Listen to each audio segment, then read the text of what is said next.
Tuhan adalah gembalaku, takkan kekurangan aku. Saudara-saudari yang terkasih dalam Kristus, selamat pagi. Salam jumpa lagi dalam Sabda Siap Saji, Jumat 4 Agustus 2023, peringatan Santo Yohanes Maria Vianney Imam. Marilah kita berdoa. Dalam nama Bapa dan Putra dan Roh Kudus. Amin. Allah Bapa yang Maha Kuasa dan penuh belas kasih, Engkau sudah memasyurkan Santo Yohanes Maria karena kegiatannya sebagai pastor di Ars. Semoga berkat doa dan teladannya kami berusaha membawa sesama kepada cinta kasih Kristus dan dapat memperoleh kemuliaan abadi bersama mereka. Demi Kristus Tuhan dan pengantara kami. Inilah Injil Yesus Kristus menurut Matius. Pada suatu hari, Yesus kembali ke tempat asalnya. Di sana, ia mengajar orang di rumah ibadat mereka. Orang-orang takjub dan berkata, "Dari mana diperolehnya hikmat itu? Bukankah dia anak tukang kayu? Bukankah ibunya bernama Maria dan saudara-saudaranya Yakobus, Yusuf, Simon dan Yudas? Dari mana diperolehnya semuanya itu?" Lalu mereka kecewa dan menolak dia. Maka Yesus berkata kepada mereka, "Seorang nabi dihormati di mana-mana kecuali di tempat asalnya sendiri dan di rumahnya." Karena ketidakpercayaan mereka itu, maka Yesus tidak mengerjakan banyak mukjizat di situ.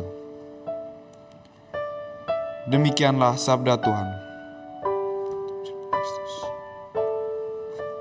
Bapak, Ibu, saudara-saudari yang terkasih dalam Kristus, kita mendengar dalam Injil pada hari ini diceritakan bagaimana Yesus mengajar di tempat asalnya di Nazaret, dan orang-orang Nazaret merasa takjub, sehingga timbul buah pikiran dari orang-orang Nazaret bahwa bagaimana Yesus, seorang anak tukang kayu, mampu memiliki rahmat dan hikmat sebesar itu.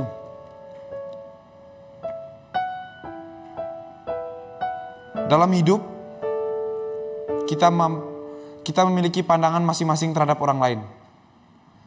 Kita berpikir bahwa, wah, dia nih orang miskin, jadi tidak akan pernah menjadi kaya. Dia orang miskin tidak akan pernah menjadi dokter. Dia orang miskin tidak akan pernah menjadi pilot. Itu adalah ideal dari buah pemikiran kita. Tapi realitanya, ketika orang miskin itu mampu menjadi dokter, orang miskin itu mampu menjadi pilot, orang miskin itu mampu menjadi kaya, timbul buah pikiran baru, di mana hal itu menimbulkan kebencian, iri dengki, kejahatan. Oleh karena itu, lewat Injil pada hari ini, kita diajak untuk mampu memandang sesuatu secara positif. Terkadang kita melihat sesuatu dari cover. Oleh karena itu, kita harus mengubah pandangan itu.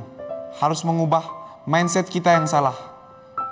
Kita harus berpikir positif, sehingga orang-orang di sekitar kita pun mampu menjadi rahmat dan nikmat Allah. Rahmat penyaluran kasih Allah. Keraguan kita tentang keraguan orang-orang Nazaret tentang bagaimana Yesus, seorang tukang kayu, bisa memiliki rahmat sebesar itu, rahmat pengajaran yang luar biasa, membuat orang-orang Nazaret itu membawa mereka ke dalam buta dalam iman. Mereka memiliki kebutaan dalam iman, sehingga mereka memandang sesuatu secara negatif. Oleh karena itu, bersama-sama saya mengajak saya dan kalian, kita semua untuk mampu melihat sesuatu secara positif dan tidak memandang sesuatu dari covernya. Amin.